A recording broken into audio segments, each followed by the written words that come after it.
Zdravstvo je trenutno v hudem krču, bolniki nič manj, kajti njihove stiske se tudi na račun že 5 tednov trajajoče zdravniške stavke povečujejo. Pravzaprav človek niti pomisliti noče, kaj se bo zlasti na sekundarni in na terciarni ravni zgodilo, če se bo stavka v resnici vlekla do marca, ko bodo stopili v veljavo umiki soglasij za nadurno delo. Zanima me, kako danosti v zdravstvenem sistemu, ki nujno potrebujejo sistemske izboljšave, vidite v raznolikih vlogah, ki jih opravljate.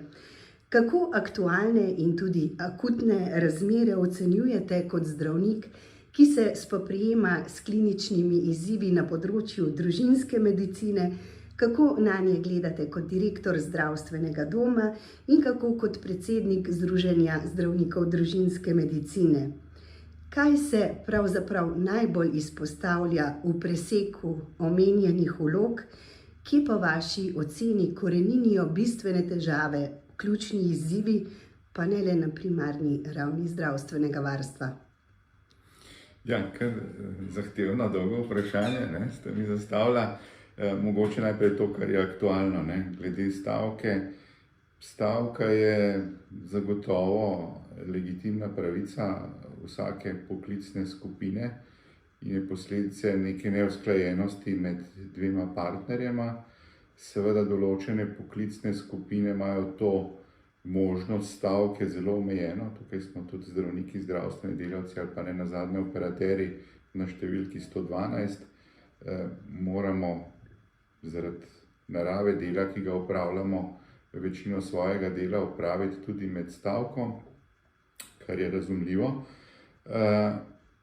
Povod za to stavko, jaz mislim, da je nespoštovanje že dogovorjenega in že podpisanega, kar poglablja nezaupanje, nezadovoljstvo med zaposlenimi v zdravstvu, konkretno tukaj zdravniki. In to je pa razlog, To je pa razlog za stavko, to nezadovoljstvo, ki izhaja iz dolge vrste let, 30 let praktično, neke odsotnosti, neke strategije, nekega razvoja zdravstvenega sistema.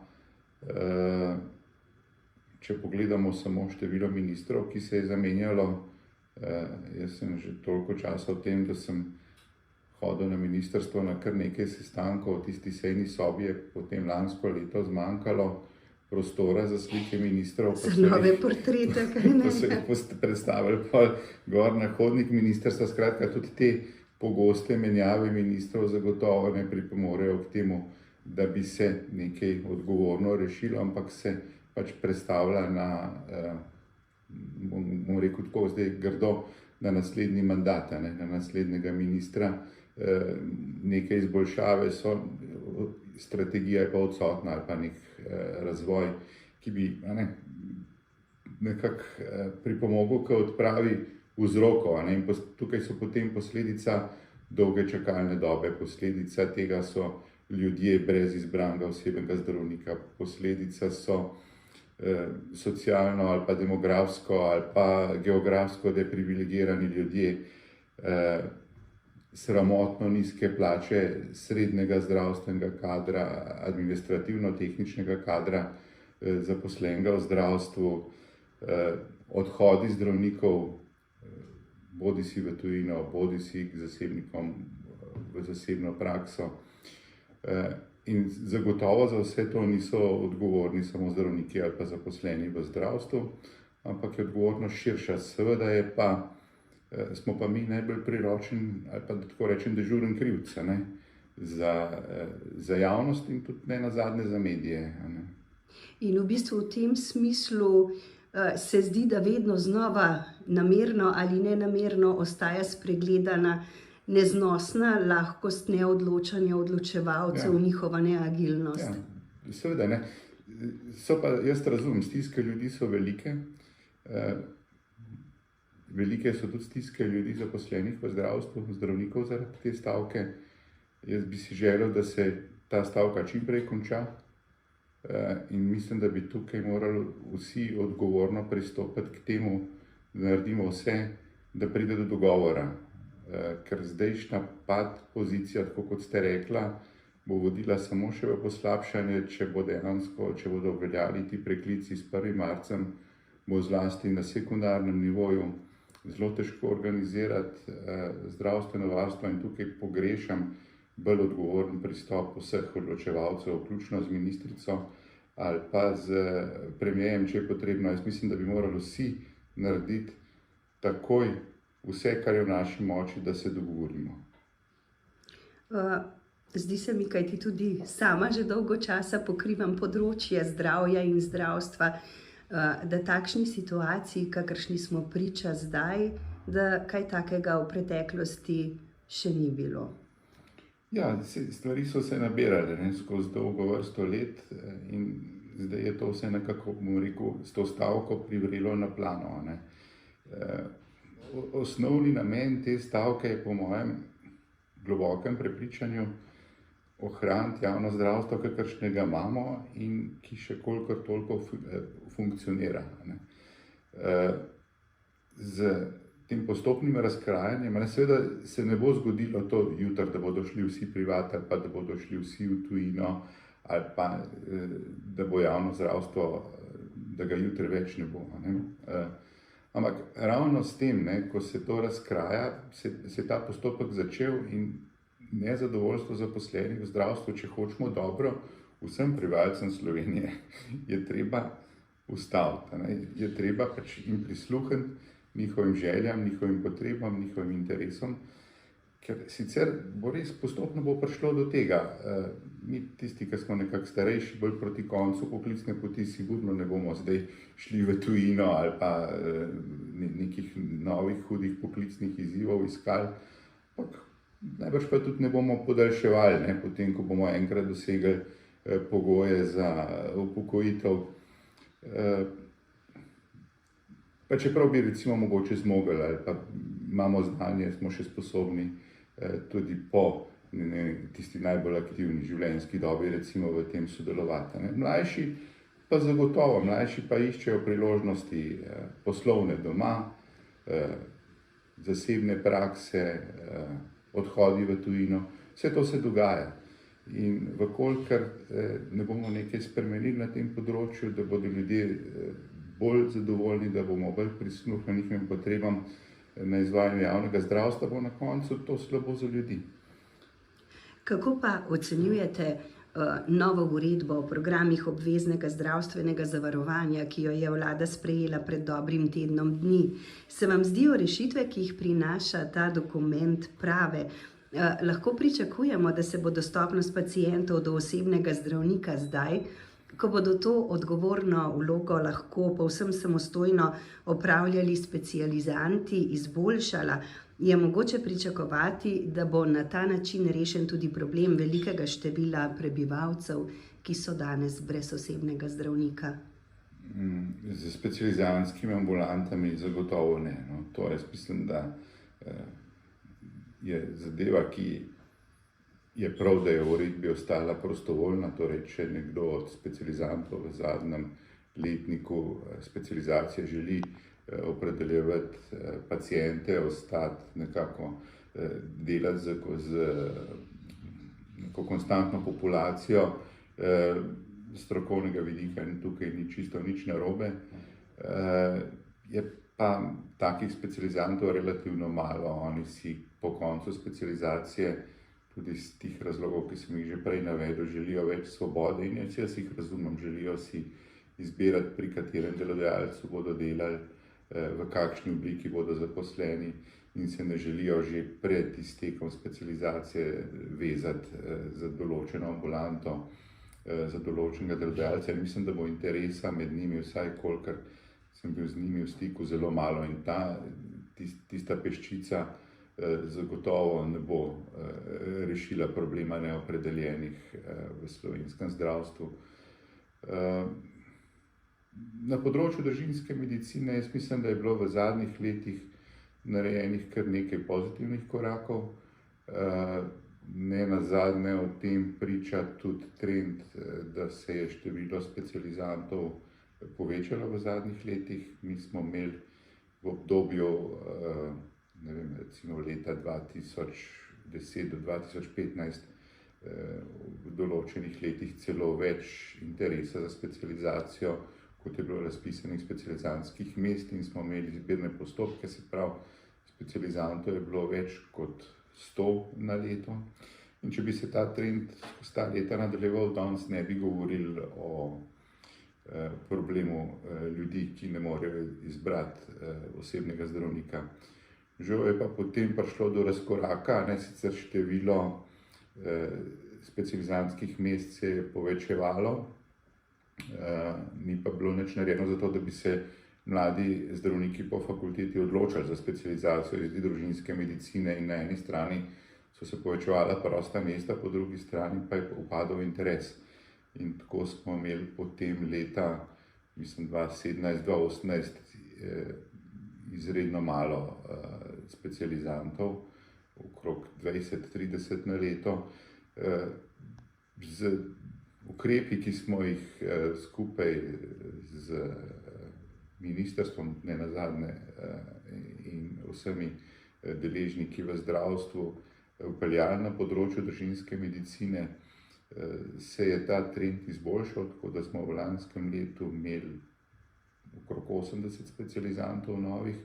Tako da ta številka se potem približuje tisti želeni, nad 100 bi jih nekako rabili vsako leto, da bi nadomestili ta val zdravnikov, ki se upokojuje, in pa zadostili tudi potrebam po novih, oziroma da bi lahko se opredelili tisti, ki so brez izbranega osebnega zdravnika in to želijo.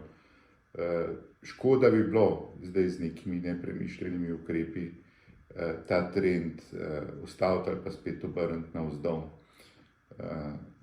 Tukaj neke dodatne obremenitve, recimo, ki so v tej uredbi,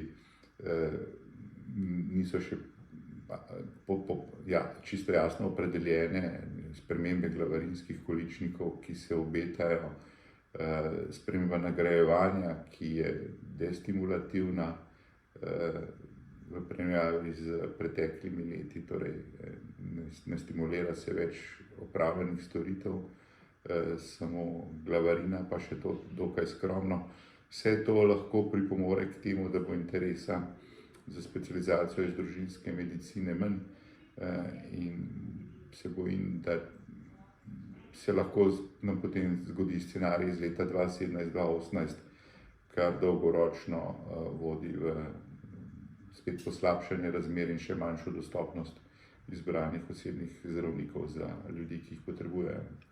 Bi torej lahko rekli, da ukrepi, ki so pripravljeni in zdaj tudi že sprejeti, da imajo vsi pravzaprav skupni imenovalec, in sicer to, da so bili pripravljeni brez poglobljenega sodelovanja z vami, ki poznate, ki dobro poznate izzive v konkretni klinični praksi. Ja, saj ne morem reči, da sodelovanja ni, neke formalne poti imamo tudi sestanke z ministrstvom. Zagotovo je pa tukaj dialog tisti, ki je edino z dialogom se lahko te stvari rešijo, torej samo z nekimi uredbami, z nekim odločanjem odločevalcev, ki so odmaknjeni od realnosti ali pa pod vplivom, ne vem, aktualne ali pa kakšne druge politike. V tem primeru se tega v praksi potem ne da implementirati. Po drugi strani pa vidimo pravzaprav tudi zunanji opazovalci, da obremenitve, zlasti tiste, ki so povezane s papirologijo, z administracijo, da so v ambulanti splošnega oziroma družinskega zdravnika že davno presegle plafon zmogljivosti. Kako na takšne logistične težave, ki med drugim krnijo tudi kakovost obravnave, gledate kot zdravnik na eni strani in kot direktor na drugi strani? Zagotovo je teh administrativnih obremenitev preveč.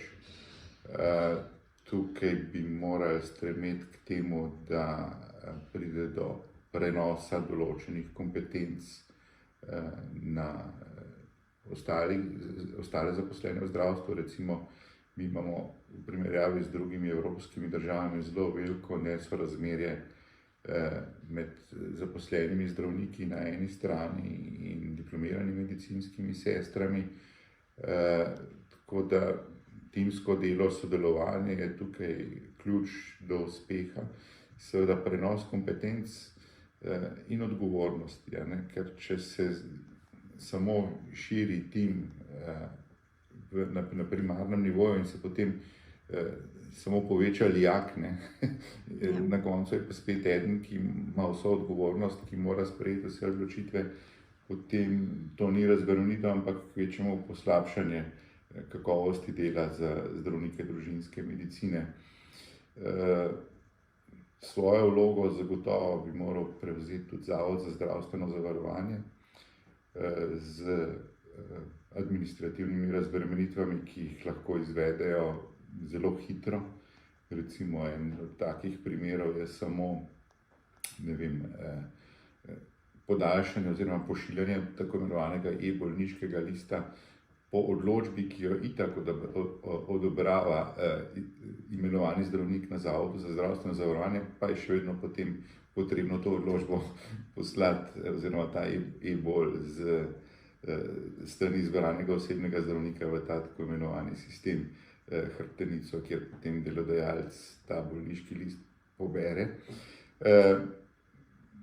Kar pa najbolj pogrešam recimo strani zavarovalnice je neka kontaktna točka, tako kot imajo vse zavarovalnice na ostalih področjih, kamor se lahko njihovi zavarovanci obračajo in njihove pravice raztolmačijo. Torej, vse prevečkrat smo v nekem precepu zdravniki, pa ne nazadnje tudi vodstvo zdravstvenega doma v pojasnjevanju pravic ljudem, zavarovancem te zavarovalnice, neka tampon cona, pravzaprav pojasnjujemo stvari, za katere nismo čisto nič krivi, in bi morala zavarovalnica pojasniti, kaj zavarovancu pripada in kaj ne pripada, od recimo pri prevozov na preiskavo ali pa k nekemu izvajalcu, ki ni najbližji, pa imajo željo ljudje, recimo pri nas na Jesenice, pa je bližji izvajalec v Ljubljani, takega prevoza ne moremo izvesti oziroma ga lahko izvedemo samo proti doplačilu zavarovane osebe.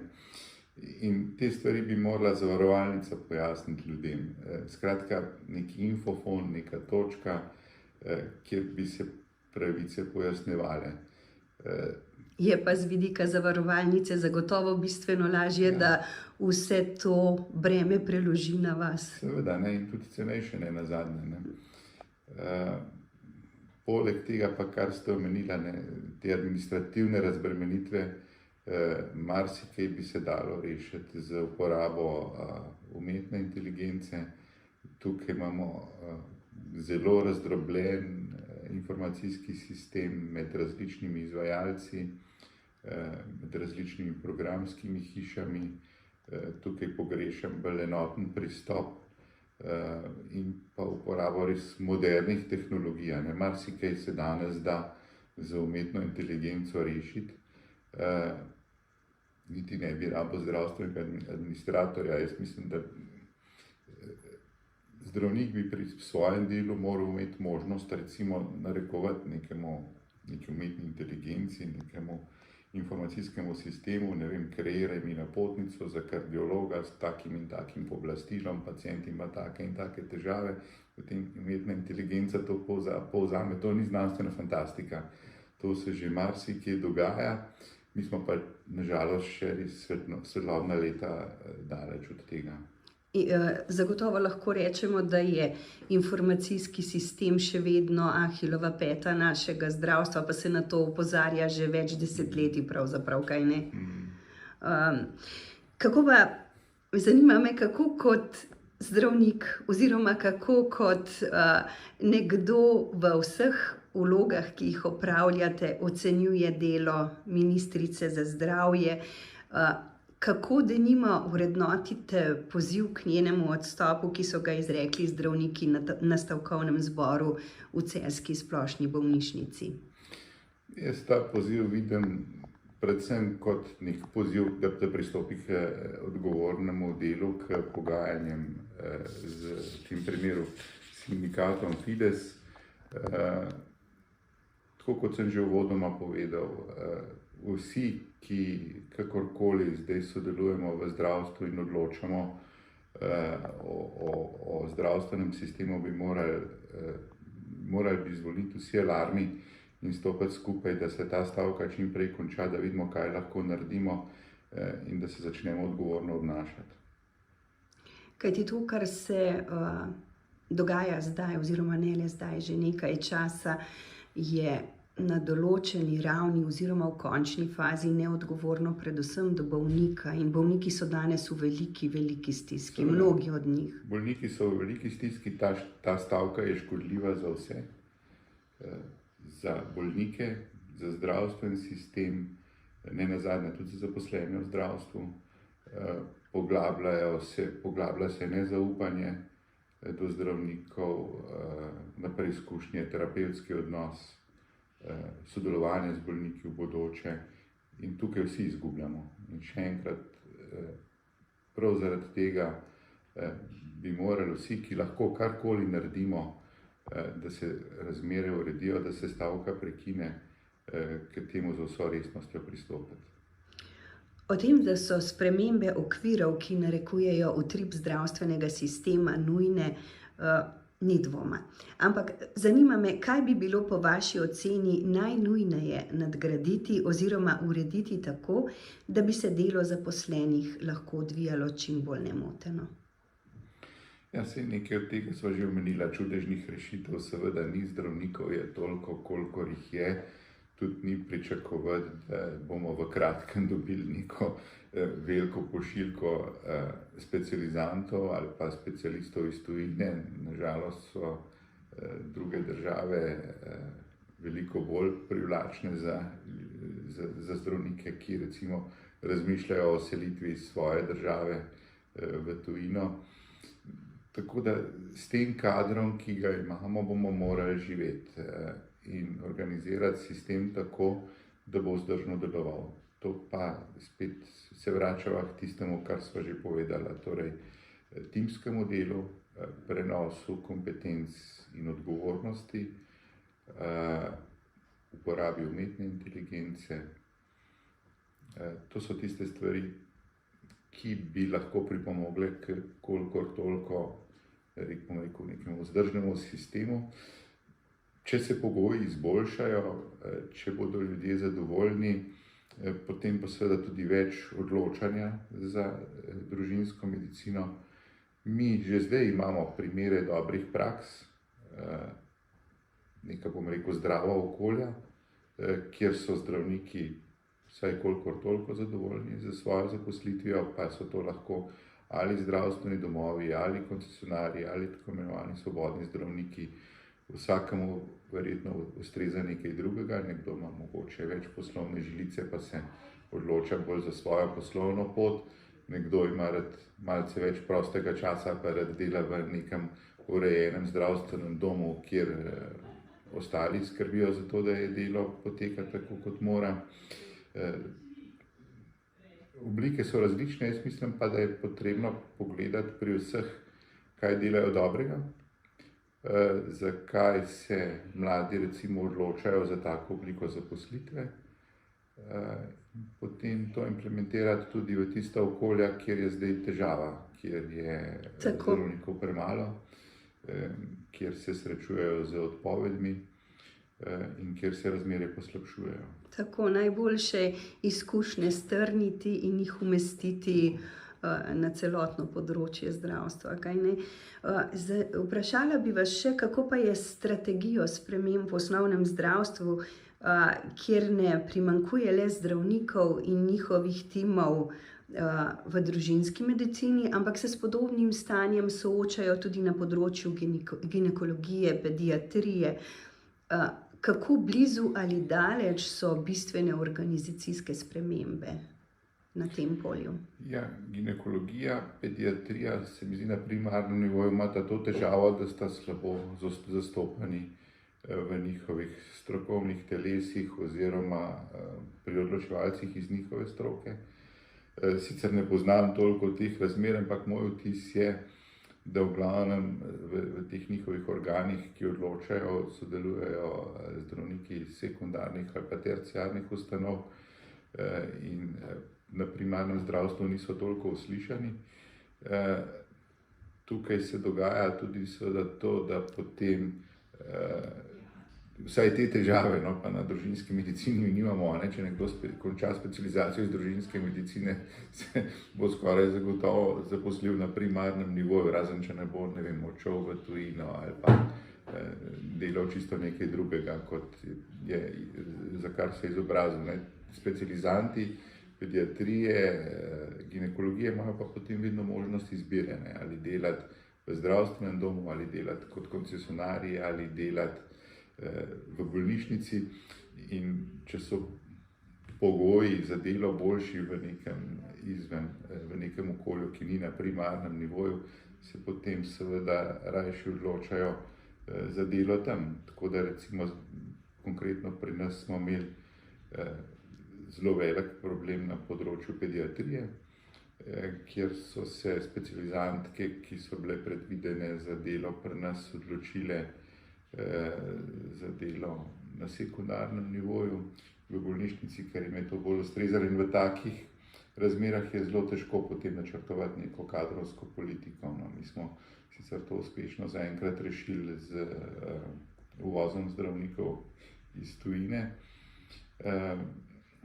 Je pa izziv tudi za naprej, ne? Torej, imamo kar nekaj zdravnic, ki se bodo v kratkem upokojile in bo to potrebno potem nadomestiti specializanti, ki jih imamo in ki jih pravilno načrtujemo, ampak spet nismo prepričani, da se bodo dejansko odločili za zaposlitev pri nas. Kakšna pa je vaša vizija glede stanja v slovenskem zdravstvu čez 10-20 let? Se spremembe odvijajo v pravem tempu, ali pa bo zdravstveno ogrodje, ki že desetletja čaka na nujne reformne poteze, zaradi neagilnosti politike povozil čas? To se sliši pravzaprav grozljivo na nek način, vendar če se bodo stvari tako nadaljevale, ni povsem nemogoče. Ne, če bo šlo tako naprej, je to zelo verjetno. Vse tukaj so že pravzaprav se že gradi vzporedni zdravstveni sistem z zasebnimi zavarovalnicami, ki bodo, vkolikor se nič ne spremeni, vkolikor ne bomo dejansko sprejeli potrebnih sprememb strategije, ki je potrebna za primarno zdravstveno varstvo, bo ta sistem iz 90-ih let prejšnjega stoletja povozil čas. Prišlo bo do razkroja javnega zdravstva in na koncu bo to slabo za ljudi, ne toliko za zaposlene v zdravstvu, ne. Zdaj zelo veliko se govori o tem, da je treba, ne vem, pa si prepovedati delo, pa prepovedati odhode v tujino. Potem bi morali tudi vsem poklicnim skupinam, vsem ostalim, ki so se izobraževali v Sloveniji, ekonomisti, inženirji, računalničarji, morate delati. Tega se ne da, ne. To je. Drugo je specializacija, ne. Specializacija je tisto, kar pa že zdaj velja, ne. Če je nekoga neka inštitucija, bodisi zbornica, bodisi država, bodisi zdravstvena ustanova, financirala njegovo specializacijo, potem se že zdaj podpisujejo pogodbe, kjer je seveda opredeljena odškodninska odgovornost v primeru predčasnega odhoda oziroma prekinitve pogodbe po specializaciji. To je popolnoma druga zadeva. Samo izobraževanje je pa, mislim, nemogoče omejiti samo na zdravnike. Prepoved dela ali pa odhoda kamorkoli po končani fakulteti, to je iz nekih drugih časov. Predvsem pa se mi zdi, da bi se morali zavedati, da se javnega zdravstva, ki je za vse nas zelo pomembno, ne more ohranjati, graditi, nadgrajevati na ulici, ampak povsem nekje drugje. Seveda, ne. Zdaj, ulica je najmanj primeren prostor za ohranjanje javnega zdravstva. Treba je vzpostaviti dialog med vsemi deležniki. Edino na ta način lahko kaj rešimo z nekimi pozivi z ulice, k kaznovanju, k sankcioniranju, neplačevanju. Vse to vodi samo še v dodatno nezadovoljstvo, nezaupanje in pravzaprav samo pospešuje razkroj javnega zdravstva.